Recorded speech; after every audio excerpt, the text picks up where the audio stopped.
Cản phá sức mạnh của thủ thành bên phía Sóc Cộng. Trông cố lên, trông. Và chỉ có sự xuất sắc của thủ thành bên phía Sóc Cộng mới cản phá được cú sút vừa rồi mà thôi.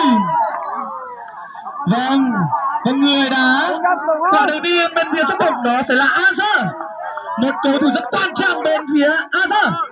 Azar sẽ đối đầu với Trung.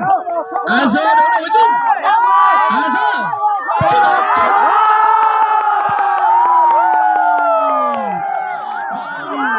và như vậy là chúng ta đã chứng kiến hai quả đấu đầu tiên đều Con ạ. không thể nâng tỷ số của mình. Một pha thì không đi trúng đích và một pha thì đã bị thủ môn bên đối phương cản phá. Người thực hiện thứ hai, quả đá thứ hai của bên phía Hòa Phúc đó sẽ là Aman sẽ đối đầu với thủ thành bên phía Sóc Cộng. Đó là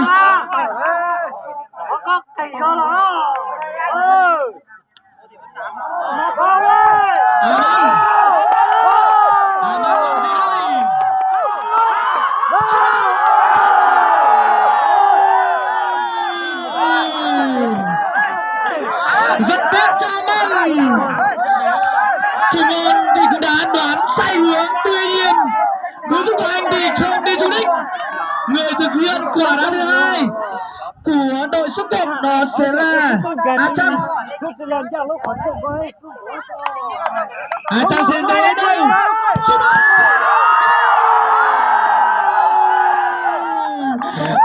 Như vậy là bóng đã đi vào lưới rồi.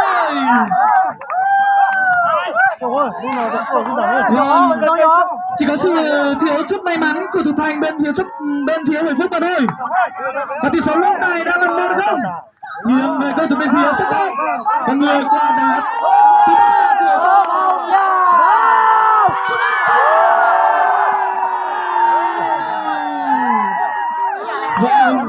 và qua ba lượt đá thì tỷ số là 1-0 nghiêng về cho cầu thủ bên phía Sóc Cộng. Nhiều hơn thế đấy. Vâng, và cầu thủ đang đứng trước bóng thực hiện quả đá thứ tư đó là A Bóng.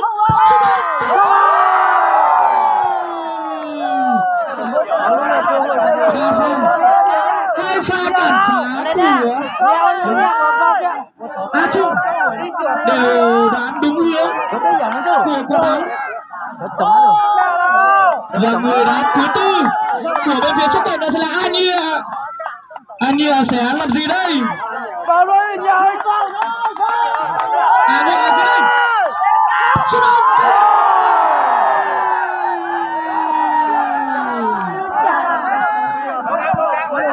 Không thể tin được một cầu thủ giàu kinh nghiệm, một cầu thủ mà các cổ động viên của Hội Phúc rất tin tưởng. Tuy nhiên anh cũng đã sút bóng không đi trúng đích. Người thực hiện thứ 5 sút bóng.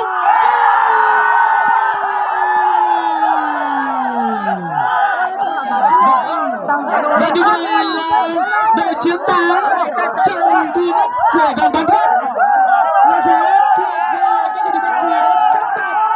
Tỷ số đã 5-0.